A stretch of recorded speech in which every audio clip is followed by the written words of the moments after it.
लो जी मित्रों ਲਈ एक वारशा ਦਾ ਨਿੱਕਾ ਜਿਹਾ ਬੰਦ ਹੁਕਮ ਮੰਨ ਕੇ ਸਜਣਾ ਪਿਆਰਿਆਂ ਦਾ ਕਿੱਸਾ ਅਜਬ ਬਹਾਰ ਦਾ ਜੋੜਿਆ ਏ ਫਿਕਰਾ ਜੋੜ ਕੇ ਖੂਬ ਦਰੁਸਤ ਕੀਤਾ ਨਵਾਂ ਫੁੱਲ ਗੁਲਾਬ ਦਾ ਤੋੜਿਆ ਏ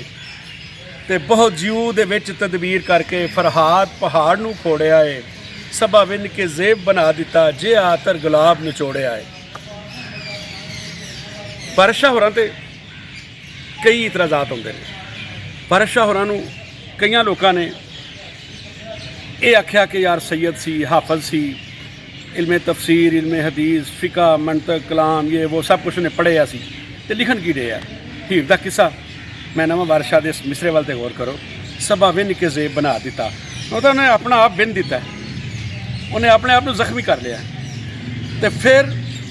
फिक्रां दा सोचां दा नवीं गल्लां दा जिहड़ा उन्हें अपने जुस्से चों अपने फुल वर्गे जुस्से चों जिहड़ा निचोड़ कढ़िया अतर दा ਉਹ ਸਾਡੇ ਸਾਹਮਣੇ ਸਾਡੇ ਲਈ ਯਾਰਾਂ ਲਈ ਪੰਜਾਬੀਆਂ ਲਈ ਪੰਜਾਬ ਦੇ ਲੋਕਾਂ ਲਈ ਰੱਖ ਦਿੱਤਾ ਹੈ। ਮੈਂ ਸਮਝਦਾ ਮੈਂ ਜਿਹੜੇ ਵਾਕਈ ਹੀਰ ਨੂੰ ਸਮਝਦੇ ਨੇ ਵਾਰਸ਼ਾ ਦੀ ਹੀਰ ਨੂੰ ਪੜ੍ਹਦੇ ਨੇ ਉਹਦੇ ਫਿਕਰੋ ਫਨ ਨੂੰ ਜਾਣਦੇ ਨੇ ਜਾਂ ਉਹਦੇ 'ਤੇ ਗੱਲਬਾਤ ਕਰਦੇ ਨੇ ਉਹਦੇ ਨਾਲ ਆਪਣੀ ਸਾਂਝ ਪਾਉਂਦੇ ਨੇ। ਉਹਨੇ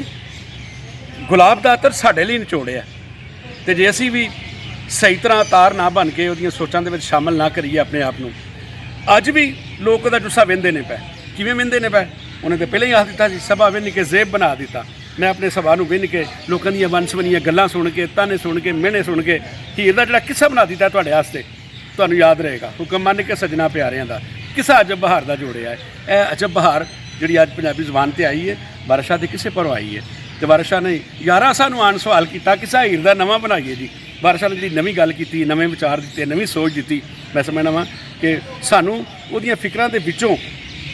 ਇਸ ਸਮੇਂ ਦੇ ਮੁਤਾਬਕ ਨਵੀਂ ਗੱਲ ਲੱਭਣੀ ਚਾਹੀਦੀ ਹੈ ਅਤੇ ਇਨਸਾਨੀਅਤ ਦੇ ਹਵਾਲੇ ਨਾਲ ਇੱਕ ਨਵਾਂ ਪੱਖ ਜਿਹੜਾ ਮਿਲਦਾ ਹੈ ਉਹਨੂੰ ਸਾਹਮਣੇ ਲਿਆਉਣਾ ਚਾਹੀਦਾ। ਤੁਸੀਂ ਜਿਉਂਦੇ ਵਾਸਤੇ ਰਹੋ ਤੁਹਾਡੀਆਂ ਖੈਰਾਂ ਹੋਣ।